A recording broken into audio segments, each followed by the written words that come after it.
Pangal Youth Organization Ampiogi Head Office cha Wabagai AC gi apunba Community Youth Singi oiba mifamama host ojuna pangthokre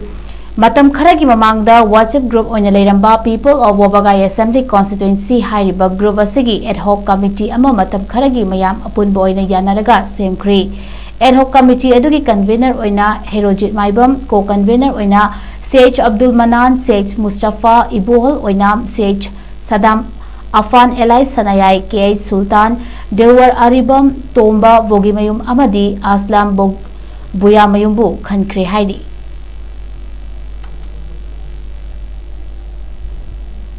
Asida Wabai Kendragi Development gi matangda People of Wabai Assembly Constituency wa aido ekhoi WhatsApp group ama leibani aido group asi ekhoi uji ki temporary oina apun bagi wabai gi oina matam khara ran tawnaba edo committee ama seme liba edo committee asida ekhoi ngasi gi oina resolution lawjaki basi ahan bada convener ama khalle convener adugi mingdi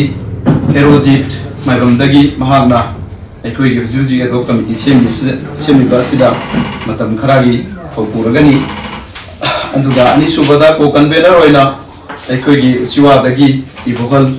anduga ko convener oina musu Sultan anduga ekhoi gi ko convener oina Mustafa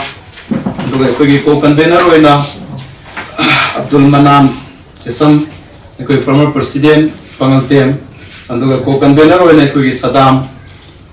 amadi ko convener oina Dilwar